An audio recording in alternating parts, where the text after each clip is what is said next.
please subscribe and don't forget to press the bell icon to get notified whenever we upload a new video.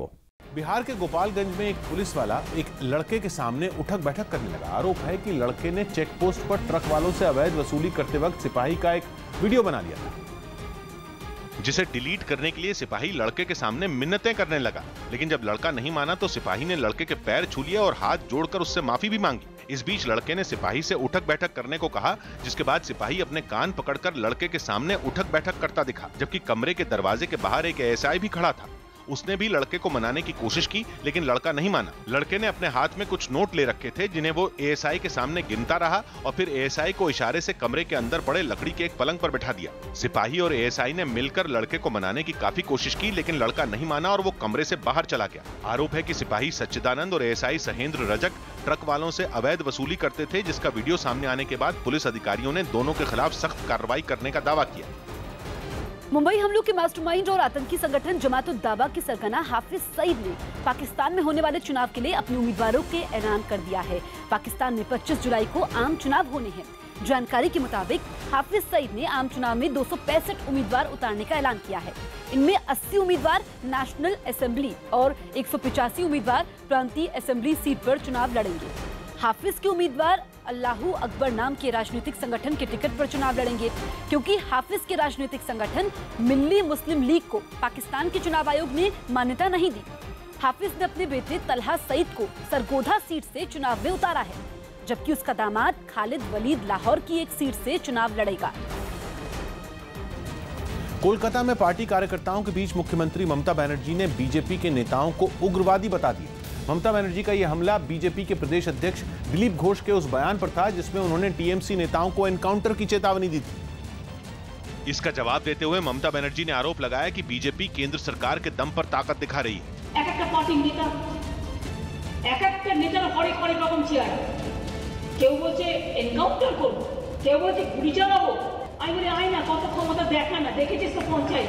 इससे पहले party कार्यकर्ताओं पर हमले का आरोप लगाते हुए बंगाल बीजेपी के अध्यक्ष दिलीप घोष ने टीएमसी को खुली चेतावनी दी थी।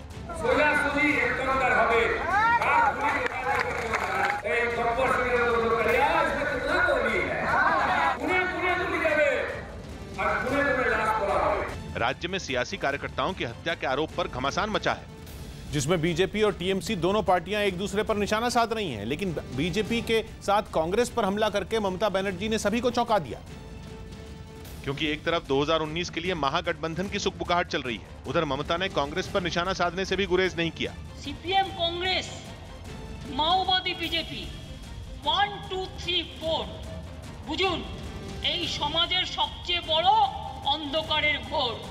लेकिन मौके की नजाकत देखते हुए ममता बनर्जी के आरोपों को कांग्रेस ने तवज्जो नहीं दी। ममता जी मेरे ख्याल से बहुत दिनों तक हम लोगों के साथ रही हैं, उन्होंने कांग्रेस के बारे में नहीं कहा होगा, ऐसे ही कह दिया होगा। वहीं ममता बनर्जी के आरोप पर पलटवार करने की बजाय लेफ्ट भी उन्हें ही जायज ठहरा रहा है। Banerjee, the chief minister, as a point, JP which pursues an agenda which is divisive, which is communal. Left ने पश्चिम बंगाल में कानून व्यवस्था की हालत को चिंताजनक करार दिया। जम्मू कश्मीर के राज्यपाल आज सभी दलों की बैठक बुलाई है। जम्मू कश्मीर के राज्यपाल NN वोहरा ने राज्य में राज्यपाल शासन लागू होने के मद्देनजर स्थिति पर चर्चा करने के लिए आज सभी दलों की बैठक बुलाई। यूपी के ग्रेटर नोएडा के एक गांव में तालाब में जहरीला पदार्थ मिलाने से 70 क्विंटल मछलियों के मारे जाने के बाद जांच शुरू हुई। पुरानी दिल्ली के खारी बावली में शॉर्ट सर्किट से ड्राई फ्रूट के गोदाम में आग लगने के बाद दमकल की 5 गाड़ियों ने कड़ी मशक्कत के बाद आग पर काबू पाया। बिहार के कटिहार से पुलिस ने तस्करी के आरोप में 3 लोगों को गिरफ्तार कर उनके पास से करीब 5 किलो सोना बरामद किया। झारखंड के खूंटी में एक एनजीओ की 5 लड़कियों की गैंगरेप और पुरुष टीम के साथ मारपीट का मामला सामने आने से हड़कंप मच गया। दिल्ली के केशवपुरम में एक आदमी पर चाकू से सास की हत्या और पत्नी को घायल करने के आरोप के बाद वो फरार हो गया। यूपी के कानपुर देहात में 12वीं क्लास में पढ़ने वाली एक नाबालिग छात्रा ने छेड़खानी से परेशान होकर खुद को आग लगाकर आत्महत्या कर ली। असम के हैलाकांदी में बाढ़ आने से 20 लोगों की जान चली गई, जबकि 60,000 से ज्यादा लोग प्रभावित हो गए। मुंबई पुलिस ने विदेशी नागरिकों के डेबिट और क्रेडिट कार्ड का क्लोन बनाकर उन्हें करोड़ों रुपए का चूना लगाने वाले गिरोह का भंडाफोड़ किया।